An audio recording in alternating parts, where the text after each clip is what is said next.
Hello everyone. तो देखिए आज हम लोग स्टार्ट कर रहे हैं दूसरी क्लास। पहली क्लास हम लोगों ने बहुत शानदार तरीके से की जिसमें हम लोगों ने हीमोग्लोबिन टॉपिक कंप्लीट किया था। आज हम दूसरी क्लास स्टार्ट कर रहे हैं हीमेटोलॉजी में। यहाँ पर आपको जो है 30 क्वेश्चन करने वाले हैं। यहाँ पर मोस्ट इंपॉर्टेंट क्वेश्चन और बहुत ही डिटेल एक्सप्लेनेशन के साथ पर यहाँ पर क्लासेस चलेगी आपकी। तो चैनल पर अगर आप नए हैं तो सब्सक्राइब कर लीजिएगा और चलिए शुरू करते हैं पहले क्वेश्चन से।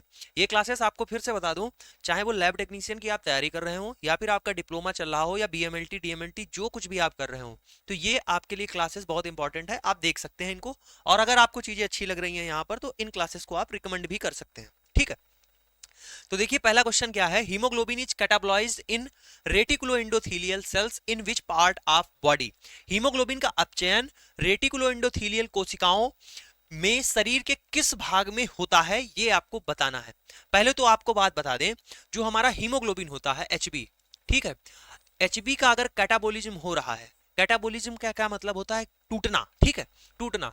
तो एचबी अगर कैटाबोलाइज हो रहा है तो किसमें टूटता है, ये इनका कहने का मतलब है। ठीक है, और जो सेल्स होती हैं किन सेल्स के अंदर होता है ये आपको पता है, रेटिकुलो इंडोथीलियल सेल्स के अंदर होता है। और हीमोग्लोबिन के टूटने से बनता क्या है? हीमोग्लोबिन के टूटने से बनता है, आप लोग जानते हैं, बिलिरुबिन। क्या बनता है? बिलिरुबिन बनता है। और इसका कलर कैसा होता है बात करें तो इसका कलर होता है येलो। कैसा होता है?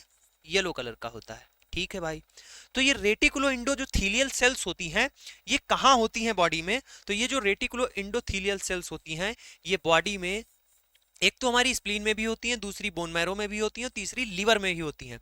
तो अब आपको ऑप्शन बताना है कौन सा इसमें से ऑप्शन सही होगा। तो ऑल ऑफ दीज, इन तीनों जगह स्प्लीन, लीवर और बोन मैरो में जो रेटिकुलो एंडोथेलियल सेल्स होती हैं यहीं पर हीमोग्लोबिन क्या होता है? टूटता है, कैटाबोलाइज होता है। ठीक है भाई, आगे चलिएगा।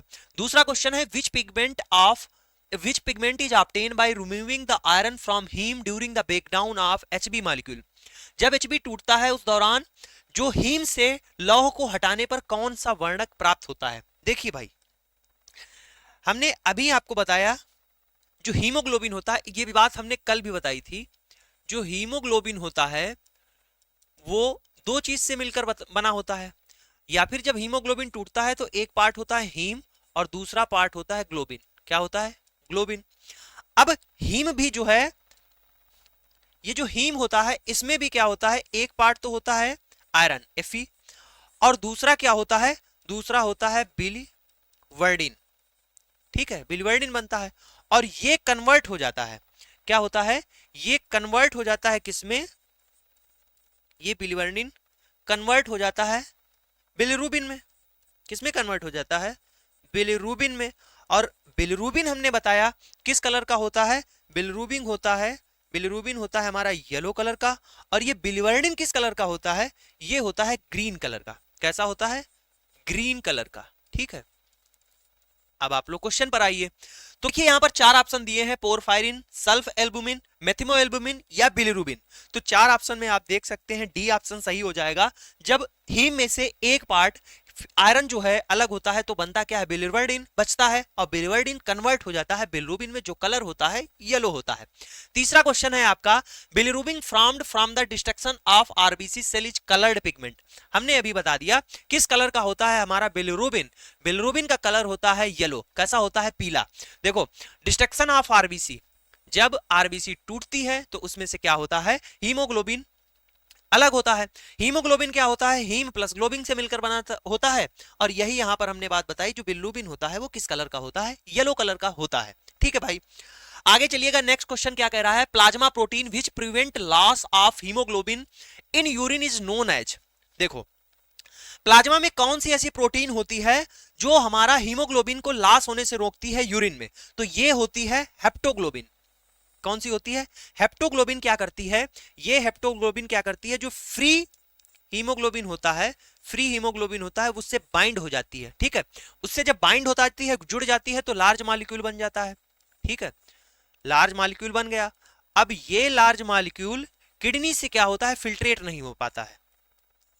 किडनी से फिल्ट्रेट नहीं हो पाता है, और जब किडनी से फिल्ट्रेट नहीं हो पाता है तो यानी ये बाहर नहीं जा पाता है। ठीक है, बात समझ गए? तो हेप्टोग्लोबिन एक जो है प्रोटीन होती है, प्लाज्मा प्रोटीन होती है, जो हमारा हीमोग्लोबिन को लॉस होने से रोकती है। आगे चलिएगा, what is the daily requirement of iron in mail?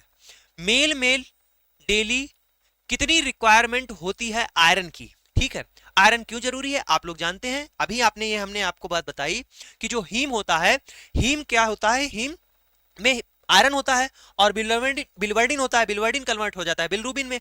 Iron है, यानी एक तरीके से देखें जो हमारा आयरन होता है वो क्या होता है, हीम के लिए बनने के लिए रिस्पॉन्सिबल है, और हीम क्या होता है, हीमोग्लोबिन बनाने के लिए रिस्पॉन्सिबल है। तो कुल मिला के अगर बात करें, अगर आयरन की हमारे अंदर कमी हो जाएगी तो यानी खून की कमी हो जाएगी। ठीक है, तो what is the daily requirement of iron in main? तो ये होती है 10 मिलीग्राम। कितना? 10 मिलीग्राम। अगर फीमेल की पूछे जाए, बात की जाए, तो फीमेल में ज्यादा होती है रिक्वायरमेंट आयरन की। क्यों? आप लोग जानते हैं कि मंथली जो है मेंस्ट्रुअल साइकिल चलती है और उससे क्या होता है, ब्लड लॉस होता है, जिससे क्या होता है आप लोग जानते होंगे कि महिलाओं में बोला ही जाता है आयरन और फोलिक एसिड की गोलियां आप लेते रहिए। ठीक है भाई, नेक्स्ट क्वेश्चन है, iron is absorbed from which part of the intestine? Iron आंत के किस भाग से अवशोषित होता है? तो आयरन जो है हमारा अवशोषित होता है किस पार्ट से? डियोडिनम। डियोडिनम देखो, ये हमारा हो गया इसोफेगस, इसोफेगस के बाद होता है स्टमक, और स्टमक के बाद में ये सी शेप की जो संरचना होती है इसको क्या बोलते हैं? डियोडिनम बोलते हैं, ग्रहणी बोलते हैं। क्या बोलते हैं? डियोडिनम बोलते हैं, ग्रहणी बोलते हैं। और यही ग्रहणी, ये क्या होता है डियोडिनम? फर्स्ट पार्ट ऑफ इंटेस्टाइन, ये सबसे पहला पार्ट होता है, first part of intestine, of small intestine. ठीक है, छोटी आंत का सबसे पहला भाग होता है। और जो हमारी ड्यूडेनम होती है, शेप की बात करें तो सी शेप की होती है। ठीक है, कैसी होती है? सी शेप की होती है। ठीक, ये चीज हमने आपको बता दी। आगे चलिएगा, नेक्स्ट क्वेश्चन है, what is the normal serum iron value? ठीक है, लेवल क्या होता है? ठीक, देखो बहुत मोस्ट इंपॉर्टेंट हमने आपको चीज बताई। यहां पर ये इंपॉर्टेंट नहीं है कि आप वैल्यू रट लें, ये तो आपको पता ही होनी चाहिए। देखिए अब यहां पर आप देखेंगे तो यहां पर दो दो ऑप्शन दिए हैं, 50 से 170 मिलीग्राम और 50 से 270 मिलीग्राम। ठीक है, मिलीग्राम और माइक्रोग्राम। ठीक, दोनों ऑप्शन दिए हैं यहां पर। बस क्या चेंज है, यहां पर देखो मिलीग्राम लिखा हुआ है, यहां पर लिखा हुआ है माइक्रोग्राम।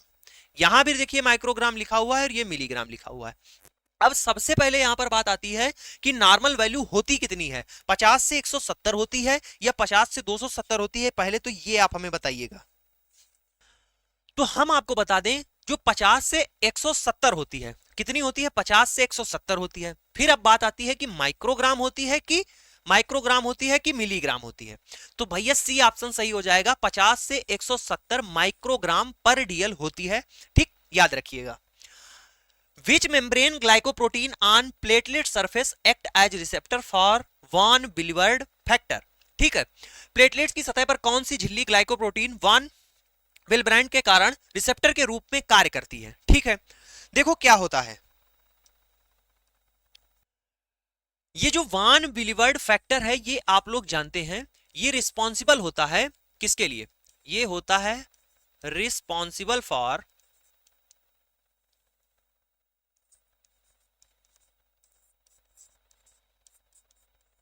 हीमोस्टेसिस। मतलब क्या है? ब्लड क्लॉटिंग के लिए रिस्पॉन्सिबल होता है। ठीक है, वान विल्बर्ड फैक्टर ब्लड क्लॉटिंग के लिए रिस्पॉन्सिबल होता है। ठीक है, अब कह रहे हैं जो और भाई हमारी कौन सी सेल ब्लड क्लॉट कराती है? ये आप लोग जानते हैं, प्लेटलेट्स। कौन सी? प्लेटलेट्स कराती हैं। ठीक, ब्लड क्लॉट कौन कराती है? प्लेटलेट्स कराती हैं।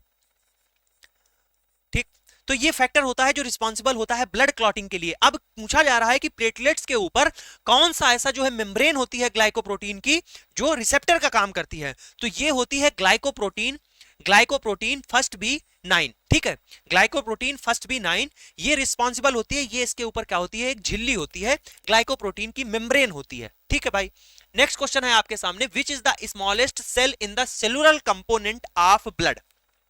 आप लोग तो जानते ही होंगे इस चीज को। देखो ब्लड जो है हमारा, जो हमारा ब्लड होता है, अगर ये है हमारा ब्लड, ब्लड के दो पार्ट होते हैं। ठीक, एक तो पार्ट होता है प्लाज्मा और दूसरा पार्ट होता है सेलुलर कंपोनेंट। ठीक है, क्या होता है? Cellular component. दो पार्ट होते हैं। सेलुलर कंपोनेंट में भी तीन प्रकार की हमारे अंदर मेनली सेल्स पाई जाती हैं ब्लड में। एक तो होती है WBC, ठीक है, कौन सी होती है WBC, फिर कौन सी होती है RBC, और तीसरी होती है प्लेटलेट्स, ठीक है, तीसरी कौन सी होती है, प्लेटलेट्स होती हैं। और बात की जाए कि जो सबसे छोटी होती हैं, वो सबसे छोटी होती हैं हमारी प्लेटलेट्स, कौन सी होती हैं, प्लेटलेट्स होती हैं, बी ऑप्शन करेक्ट हो जाएगा, ठीक है। Platelets factor 3 is required in, अभी आपको जो बताया कि जो हमारे अंदर ब्लड क्लॉट होता है उसके लिए रिस्पॉन्सिबल कौन सी होती है, प्लेटलेट्स, इनको बोला जाता है थ्रम्बोसाइट्स, प्लेटलेट्स को क्या कहते हैं, थ्रम्बोसाइट कहते हैं। इनका काम होता है ब्लड का क्लॉट कराना, और ब्लड क्लॉट कराने में एक पूरा पाथवे होता है, एक इंट्रेंसिक कोगुलेशन पाथवे होता है, एक एक्सटेंसिंग पाथवे होता है। तो इसमें से जो प्लेटलेट्स फैक्टर 3 होता है वो इंट्रेंसिक कोगुलेशन पाथवे फॉलो करता है, ठीक है, उसके अंदर ये आता है। तो प्लेटलेट्स फैक्टर 3 रिक्वायर होता है इंट्रेंसिक कोगुलेशन पाथवे में, ठीक है। नेक्स्ट क्वेश्चन है iron can be lost due to, अभी हमने एक आप चीज बताई थी जब हीमोग्लोबिन बता रहे थे, तो पूछा जा रहा है अगर आयरन जो है, iron can be lost due to, iron की हानि निम्न कारणों से हो सकती है, ठीक है। पहली चीज ब्लड डोनेशन, दूसरा लिखा हुआ है ड्यूरिंग मेंस्ट्रुअल ब्लीडिंग, तीसरा लिखा हुआ है ड्यूरिंग लैक्टेशन, या चौथा ऑप्शन आपके सामने है ऑल ऑफ दीज। पहले ऑप्शन की बात करते हैं ब्लड डोनेशन। देखो ब्लड डोनेशन से क्या होता है, जब हम रक्त दान कर रहे हैं तो क्या होता है, हम ब्लड को दान कर रहे हैं, तो खून दान करने से आयरन की कमी हो जाएगी, क्या ऐसा पॉसिबल है, देखिएगा भाई, जब हम लोग ब्लड दान कर रहे हैं तो जब ब्लड दान कर रहे हैं तो भैया पूरा पूरा ब्लड जा रहा है, अब इस ब्लड के अंदर प्लाज्मा है और इसी ब्लड के अंदर क्या है, सेलुलर कंपोनेंट है, ठीक है, और आरबीसी जब है, आरबीसी के अंदर क्या है, हीमोग्लोबिन है, ठीक, इन्हीं के अंदर तो आरबीसी भी तो दे रहे हैं, और आरबीसी के अंदर क्या है, हीमोग्लोबिन है, और हीमोग्लोबिन ही जानते हैं आप क्या होता है, यहीं पर आयरन होता है। तो इनडायरेक्टली देखा जाए तो हम ब्लड डोनेशन के दौरान आयरन भी लॉस हो रहा है, ठीक है, क्या हो रहा है, आयरन भी लॉस हो रहा है। आगे चलिए दूसरा ऑप्शन क्या कह रहा है, ड्यूरिंग द मेंस्ट्रुअल ब्लीडिंग, ये भी आप चीज जानते हैं जब मेंस्ट्रुअल ब्लीडिंग हो रही होती, यहां पर भी क्या हो रहा है, ब्लड का लॉस हो रहा है, क्या हो रहा है, ब्लड लॉस हो रहा है, और ब्लड जब लॉस हो रहा है तो इसका मतलब क्या है, इसका मतलब आयरन भी लॉस हो रहा है, ठीक है, आयरन भी लॉस हो रहा है। तीसरा आप लोग बताइए ड्यूरिंग द लैक्टेशन, ये ऑप्शन आप लोगों को पता है कि during the lactation, during the lactation क्या होता है, आयरन क्या होता है, आयरन जो है ट्रांसफर होता है किसमें, ब्रेस्ट मिल्क में, आयरन क्या होता है, ट्रांसफर होता है ब्रेस्ट मिल्क में, ठीक है। तो यहां पर आप लोग देख रहे हैं कि तीनों ऑप्शन सही हैं, मतलब ब्लड डोनेशन से भी आयरन लॉस हो जाएगा, ड्यूरिंग द लैक्टेशन भी हो जाएगा, ड्यूरिंग द मेंस्ट्रुअल ब्लीडिंग हो जाएगा, तो कौन सा ऑप्शन सही हो जाएगा, तो डी ऑप्शन राइट हो जाएगा, यानी ऑल ऑफ दीज, ठीक है, तीनों option. Removal of dash ml of blood result in loss of 1 milligram of iron, कितने मिली रक्त निकलने से 1 मिलीग्राम आयरन की हानि होती है, यह आपको बताना है। आपको बता दें कि 1 ml ब्लड में 0.5 कितना 0.5 मिलीग्राम आयरन होता है, ठीक है, कितना 1 ml ब्लड में 0.5 मिलीग्राम आयरन प्रेजेंट होता है, ठीक है भाई, प्रेजेंट हो गया। अब हमसे क्वेश्चन पूछा जा रहा है कि अगर removal of 1 ml of blood, अगर 1 ml ब्लड निकाल लिया जाए तो 1 ml ब्लड निकाल लिया जाएगा, result in loss of 1 milligram of iron, ठीक, 1 ml नहीं, सॉरी, यहां पर आपको बताना है कि कितने ml अगर ब्लड निकाल लिया जाए तो 1 मिलीग्राम आयरन की कमी हो जाएगी। तो अगर हम 1 ml ब्लड निकालते हैं तो 0.5 मिलीग्राम की कमी हो जाती है, यही अगर हम 2 ml ब्लड निकाल लें तो 2 ml अगर ब्लड निकाल लेंगे तो 1 मिलीग्राम आयरन की कमी हो जाएगी, तो इसमें क्या है, बी ऑप्शन सही हो जाएगा, ठीक है। नेक्स्ट क्वेश्चन की बात करते हैं। नेक्स्ट क्वेश्चन क्या कह रहा है भाई कि लार्ज ग्रैनुलर लिम्फोसाइट आर, सबसे बड़ी ग्रैनुलोसाइट कौन होती है, ऑप्शन दिए हुए हैं बी सेल्स, मैक्रोफेजेस, या नेचुरल किलर सेल्स, या फिर डेंड्राइट सेल। तो देखो सी ऑप्शन करेक्ट हो जाएगा, नेचुरल किलर सेल जो होती हैं वो लार्ज ग्रैनुलर लिम्फोसाइट होती हैं, इनको टी सेल्स भी कहते हैं, या ठीक, T lymphocyte, T lymphocyte, T lymphocyte. अगर पूछा जाए टी लिम्फोसाइट बनती कहां है, तो टी लिम्फोसाइट मैच्योर होती हैं थाइमस में, टी से याद रखें, कहां पर, कहां पर होती हैं, एक तो होती है बी लिम्फोसाइट, एक होती है टी लिम्फोसाइट। बी लिम्फोसाइट होती है जिनका मैच्योरेशन बोन मैरो में होता है, टी लिम्फोसाइट जो होती है जिनका मैच्योरेशन थाइमस में होता है, एक ग्लैंड होती है थाइमस, ठीक है। नेक्स्ट क्वेश्चन है in our body 70% iron is store in, देखो बार बार यही बात कह रहे हैं कि जो 70% आयरन कहाँ जो है स्टोर होता है हमारी बॉडी में, तो 70% आयरन जो है आपने यहाँ इतनी देर से बात चल रही है हीमोग्लोबिन के अंदर होता है, इसमें आप कुछ समझाने के लिए है नहीं। देखिए भाई क्या क्वेश्चन है अगला, iron deposit in bone marrow liver and spleen is known as, ठीक है, अस्थिमज्जा यकृत और प्लीहा में जमा आयरन को क्या कहते हैं, इस प्रोसेस को क्या बोला जाता है, तो इस प्रोसेस को बोला जाता है हीमोसिडेरियन। इस प्रोसेस को क्या बोलते हैं, हीमोसिडेरियन बोलते हैं। जो आयरन हमारा, आप जानते हैं कि हीमोग्लोबिन की कैटाबॉलिज्म होती है वो किस में होती है, बोन मैरो में होती है, लीवर में होती है और स्प्लीन में होती है। इस प्रोसेस को बोलते हैं हीमोसिडेरियन। आपका डी ऑप्शन सही हो जाएगा। नेक्स्ट क्वेश्चन बहुत इंपॉर्टेंट और अच्छा क्वेश्चन है, in the male haemoglobin and RBC count is higher. पुरुषों में क्या होता है, हीमोग्लोबिन और आरबीसी की संख्या ज्यादा होती है देन फीमेल, महिलाओं की अपेक्षा, due to the action of hormone. किस हार्मोन के एक्शन के द्वारा पुरुषों में हीमोग्लोबिन और आरबीसी की संख्या महिलाओं की तुलना में अधिक होती है, इसका कारण कौन सा हार्मोन है आपको बताना है। ए ऑप्शन है टेस्टोस्टेरोन, बी ऑप्शन है एफएसएच, सी ऑप्शन है T3 और डी ऑप्शन है आपके पास TSH। एफएसएच का फुल फॉर्म होता है फॉलिकुलर स्टिमुलेटिंग हार्मोन, टीएसएच का फुल फॉर्म होता है थायराइड स्टिमुलेटिंग हार्मोन। अब आपको इन चारों में से बताना है कि कौन सा ऑप्शन सही है, तो इसका ऑप्शन सही हो जाएगा ए ऑप्शन टेस्टोस्टेरोन। टेस्टोस्टेरोन देखिए करता क्या है, टेस्टोस्टेरोन क्या करता है, स्टिमुलेट कर देता है, स्टिमुलेट प्रोडक्शन ऑफ एरेथ्रोपोएटिन। क्या कर देता है, एरेथ्रोपोएटिन का, और एरेथ्रोपोएटिन का मतलब आप समझ रहे हैं, एरेथ्रोपोएटिन का मतलब होता है फॉर्मेशन ऑफ आरबीसी। भाई आरबीसी का आप दूसरा नाम बताइए, आरबीसी को कहते हैं एरेथ्रोसाइट, प्लेटलेट्स को बोलते हैं थ्रोम्बोसाइट, डब्ल्यूबीसी को बोलते हैं ल्यूकोसाइट। तो एरेथ्रोपोएटिन स्टिमुलेट कर देता है, एरेथ्रोपोएटिन का मतलब होता है कि आरबीसी का प्रोडक्शन बढ़ाना, आरबीसी का प्रोडक्शन क्या हो जाएगा, बढ़ जाएगा पुरुषों में, ठीक है, ये क्या करता है, स्टिमुलेट करता है। तो इसका ए ऑप्शन सही हो गया। अब आप लोग हमें कमेंट करके बताइएगा कि मेल में और फीमेल में नॉर्मल वैल्यू क्या होती है आरबीसी की, ठीक है। नेक्स्ट क्वेश्चन है, in which anaemia serum contains auto antibody which react with red cell antigen, ठीक है। चार ऑप्शन आपके सामने दिए गए हैं कि इनमें से आपको बताना है किस एनीमिया में जो सीरम कंटेन्स होता है ऑटो एंटीबॉडी वो रिएक्ट कर जाता है विद रेड सेल एंटीजन के साथ। तो ऐसा किसमें होता है भाई मेरे, ऐसा होता है ये किसमें, ऑटो इम्यून हीमोलिटिक एनीमिया में। देखो ऑटो इम्यून हीमोलिटिक एनीमिया में ऐसा होता है। ऑटो इम्यून हीमोलिटिक एनीमिया देखो ये जो डिजीज होती है ये रेयर डिजीज है, कैसी है, रेयर डिजीज है, ठीक है भाई, और घातक भी है। ऑटो इम्यून है, आप समझ सकते हैं कि घातक डिजीज है, ठीक है।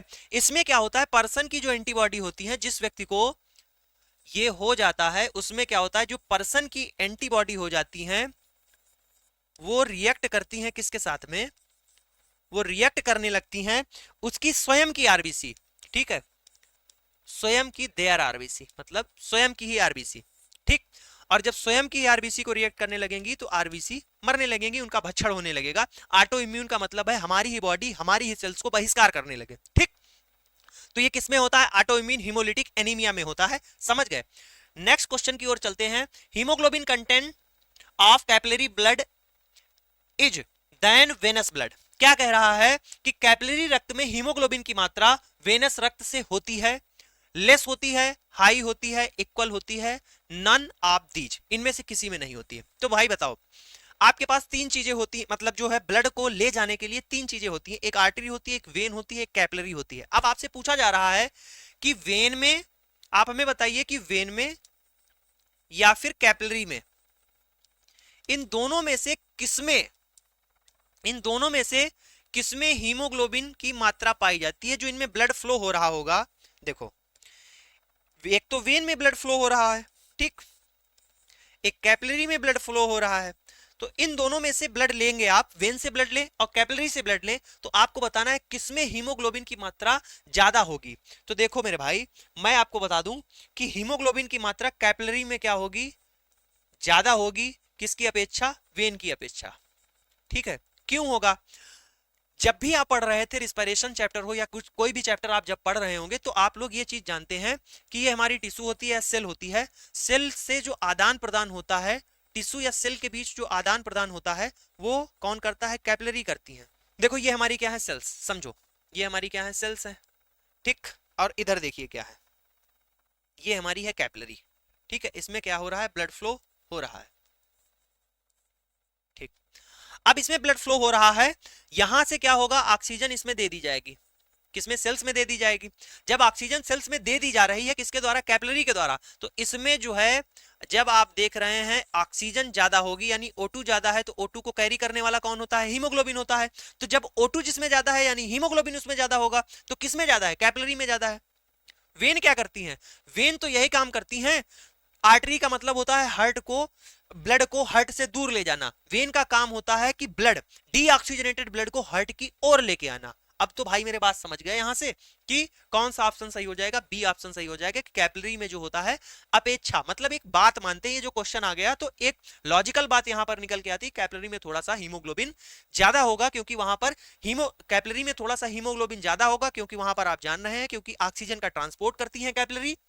ठीक है, तो वहां पर हीमोग्लोबिन ज्यादा होगा, तो हीमोग्लोबिन ज्यादा है तो ऑक्सीजन ज्यादा होगी। ठीक, नेक्स्ट क्वेश्चन है, what is the cause of anaemia, anaemia का कारण क्या है, इनीमिया होता क्या है, इनीमिया का मतलब होता है रक्त की कमी, क्या होता है, खून की कमी,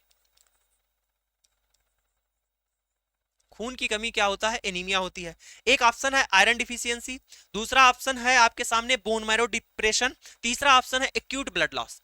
तो भाई जिस भी कंडीशन में आपका ब्लड लॉस हो रहा है यानी एनीमिया है, एक तो आयरन डिफिशियंसी की बात कर रहा है, तो भाई अगर आयरन की डिफिशियंसी हो रही है इसका मतलब आपका ब्लड लॉस है। ठीक है, आयरन डिफिशियंसी।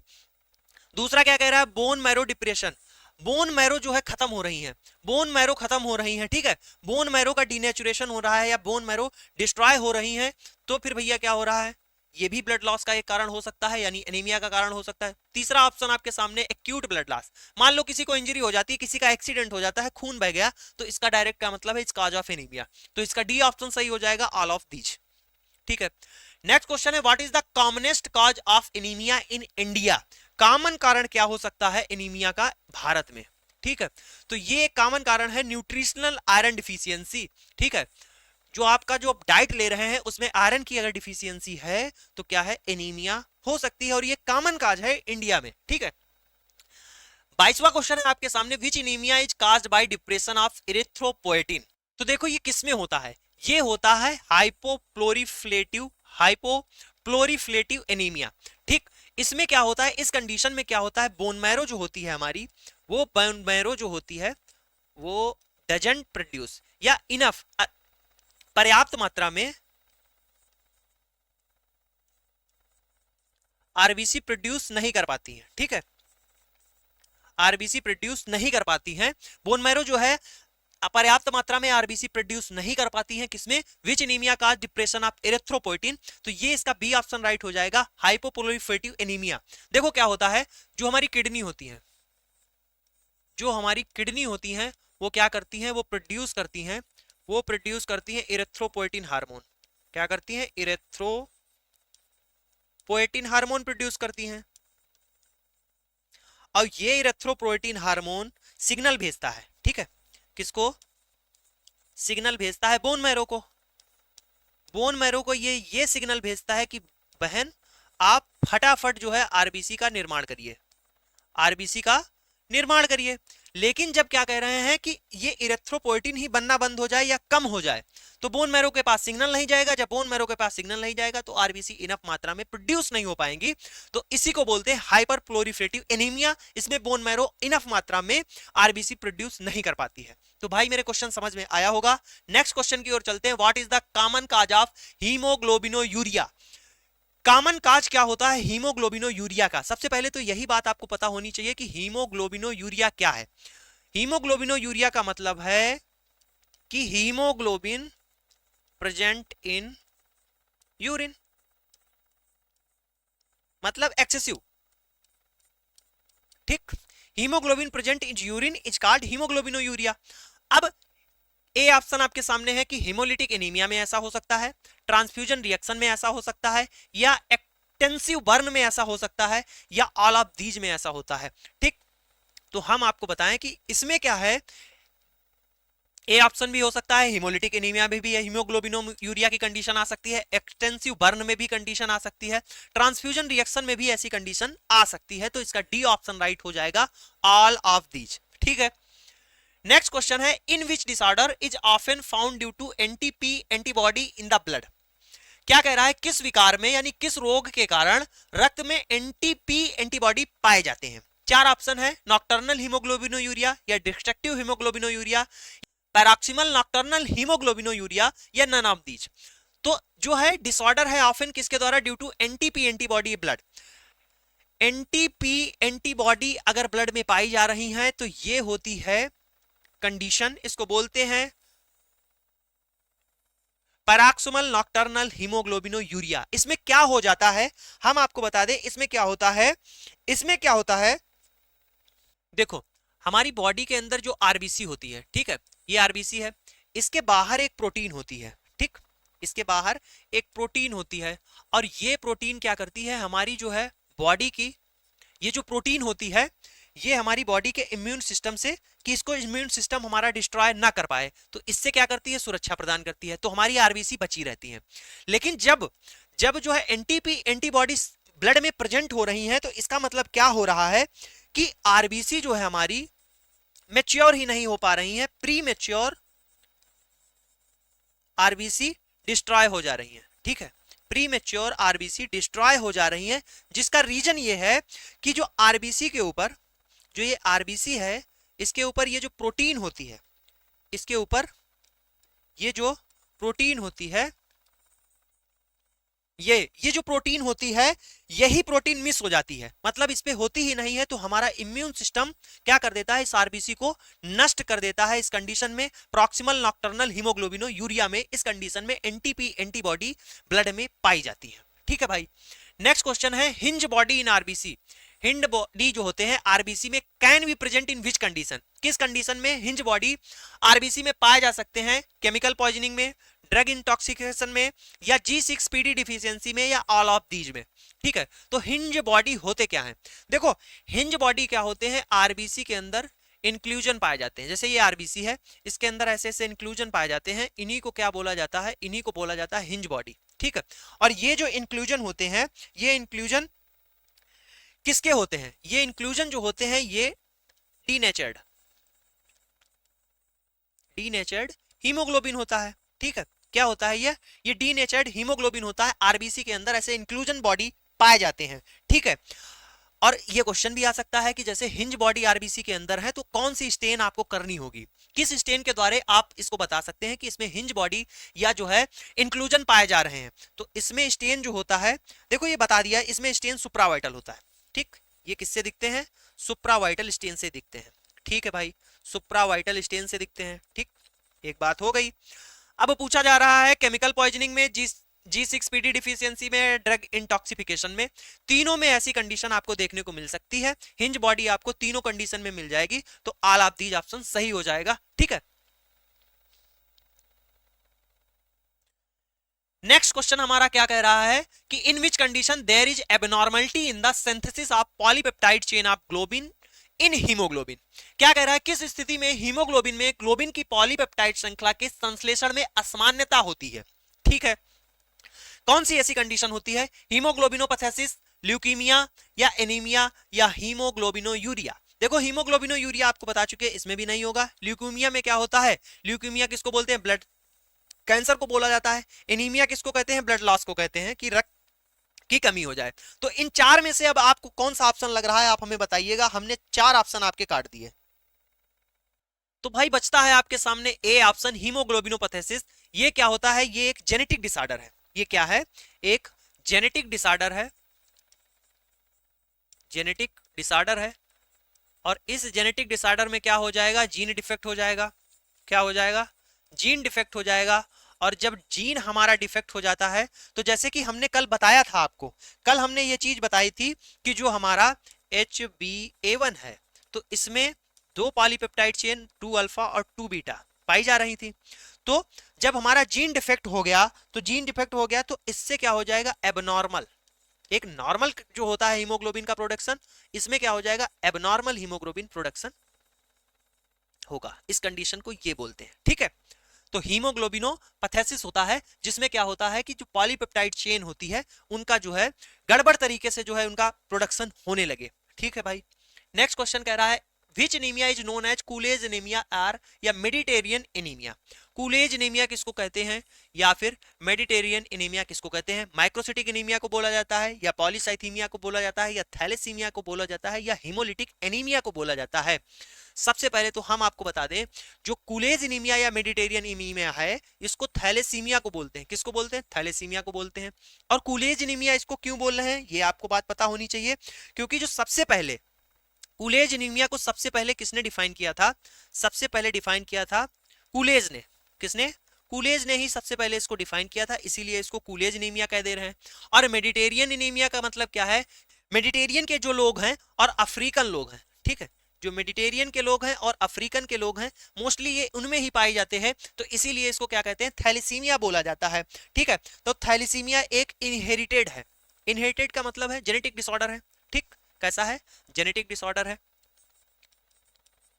थैलेसीमिया क्या है? जेनेटिक डिसऑर्डर हो गया। ठीक है भाई, बात समझ गए। और दूसरी चीज समझो, जब ये जेनेटिक डिसऑर्डर है तो इसमें क्या हो जाएगा? इस कंडीशन में थैलेसीमिया में क्या होता है? बॉडी कम मात्रा में हीमोग्लोबिन प्रोड्यूस करती है।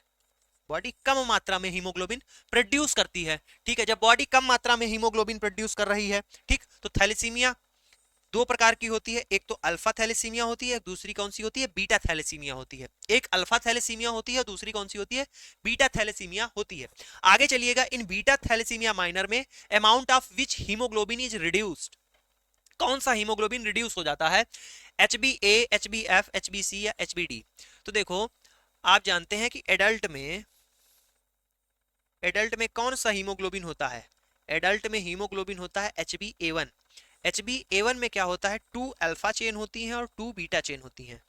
2 अल्फा चेन होती हैं और 2 बीटा चेन होती है। इसमें आपको कुछ भी बताने की जरूरत नहीं होती है, कल हम आपको बता चुके हैं। और ये मोस्ट कॉमन टाइप हीमोग्लोबिन है, एडल्ट में पाया जाता है। तो जब बीटा थैलेसीमिया माइनर होता है, amount of which haemoglobin is reduce, तो भैया तो इसमें HbA जो होता है, HbA होता है, इसका अमाउंट रिड्यूस हो जाता है।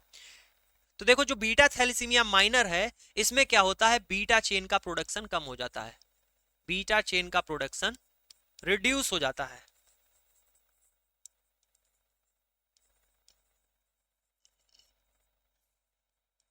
क्या हो जाता है? रिड्यूस हो जाता है। ठीक है, तो इसका आप लोग ऑप्शन ए सही हो जाएगा, समझ गए। तो देखो मेरे भाई, 28 क्वेश्चन थे, आपको हमने करा दिए। अब आप ये देखेंगे कि यहां पर इतनी देर के लेक्चर में भी कहीं भी आपसे 1 मिनट की कोई फालतू की बात या कुछ भी आपसे नहीं की गई है, सिर्फ और सिर्फ यहाँ पर क्वेश्चन का डिस्कशन किया गया है। आपसे 28 क्वेश्चन करवाए गए हैं। यहाँ पर हिमेटोलॉजी के मोस्ट इंपॉर्टेंट क्वेश्चन है जो पूछे जा सकते हैं। यहाँ से आपकी थ्योरी भी क्लियर हो रही है, क्वेश्चन भी आपके यहाँ से बेहतरीन तरीके से कराए जा रहे हैं। कहीं भी ऐसे क्वेश्चन भी आपको नहीं मिलने वाले हैं जिस अंदाज में यहाँ पर आपको चीजें कराई जा रही। चीजें अगर आपको समझ में आ रही हैं तो लाइक कर दीजिएगा। मिलते हैं नेक्स्ट वीडियो में, तब तक के लिए जय हिंद।